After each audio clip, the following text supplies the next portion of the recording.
নমস্কাৰ। মেছিৰ দুভৰিৰ যাদু আকৌ এবাৰ দেখিবলৈ পালে। ফুটবল বিশ্বকাপত কেনেদৰে দুভৰিৰ যাদুৰে বিশ্বৰ ফুটবল অনুৰাগীক মহাচন্ন কৰা লিঅনেল মেছিয়ে আকৌ এবাৰ নিজৰ দুভৰিৰ ছন্দ দেখুৱাবলৈ সক্ষম হ'ল অষ্ট্ৰিয়াৰ বিৰুদ্ধে খেলা খেলখনত। আৰ্জেণ্টিনাৰ হৈ মেছিয়ে আকৌ দুটা গল দিবলৈ সক্ষম হ'ল। প্ৰথমখন খেলত 3টা গলেৰে হেট্ৰিক কৰিবলৈ সক্ষম হৈছিল লিঅনেল মেছি আৰু ইয়াৰ পৰৱৰ্তী সময়ত আৰু দুটা গল দিবলৈ সক্ষম হ'ল আৰু এইবাৰৰ বিশ্বকাপত এতিয়ালৈকে 5টা গল দিবলৈ সক্ষম হৈছে লিঅনেল মেছি আৰু ইয়াৰ লগে লগে বিশ্বকাপৰ 6খন মেচত একেৰাহে গল দিয়া এগৰাকী ফুটবলাৰ হিচাপেও পৰিগণিত হ'ল প্ৰথমগৰাকী ফুটবলাৰ হিচাপে পৰিগণিত হ'ল লিঅনেল মেছি।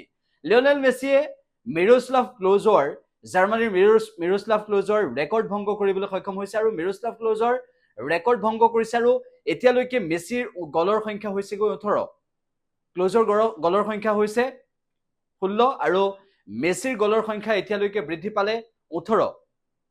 ইয়াৰ সমান্তৰালভাৱে লিঅনেল মেছিয়ে বিশ্বকাপত যি প্ৰদৰ্শন দাঙি ধৰিছে, ফিফা বিশ্বকাপত যি প্ৰদৰ্শন দাঙি ধৰিছে আৰু এই প্ৰদৰ্শনৰ সুবাদতেই লিঅনেল মেছিয়ে কেনেদৰে ডিফেন্ডিং চেম্পিয়ন আৰ্জেণ্টিনাক আকৌ এবাৰ বিশ্বকাপ জিকাবলৈ উদ্যত হৈ পৰিছে লিঅনেল মেছি। এবাৰ খেলত সকলোৱে দেখিবলৈ পালে।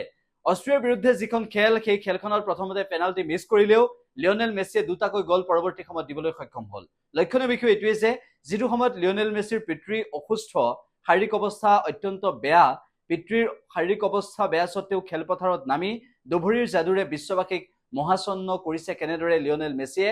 আৰু মেছিৰ যি ধৈৰ্য শক্তি, মেছিৰ যি ফুটবলৰ পথাৰত ধৈৰ্য আৰু সংযম, সেয়া নিশ্চিতভাৱে প্ৰশংসনীয়। একেটা সময়তে লিঅনেল মেছিয়ে ফিফা বিশ্বকাপৰ এইবাৰৰ মেচসমূহত কেনেদৰে প্ৰদৰ্শন আগবঢ়াবলৈ সক্ষম হৈছে সেয়া সকলোৱে দেখিছে। অষ্ট্ৰিয়াৰ বিৰুদ্ধে খেলখনতো লিঅনেল মেছিয়ে দুভৰিৰ যাদুৰে বিশ্ববাসীক মহাচন্ন কৰিবলৈ সক্ষম হ'ল। মুঠৰ ওপৰত ফুটবলৰ ৰাজপুত্ৰ, ফুটবলৰ যাদুকৰ লিঅনেল মেছিয়ে কেনেদৰে দুভৰিৰ ছন্দেৰে বিশ্ববাসীক আকৰ্ষিত কৰিছে সেয়া সকলোৱে দেখিলে।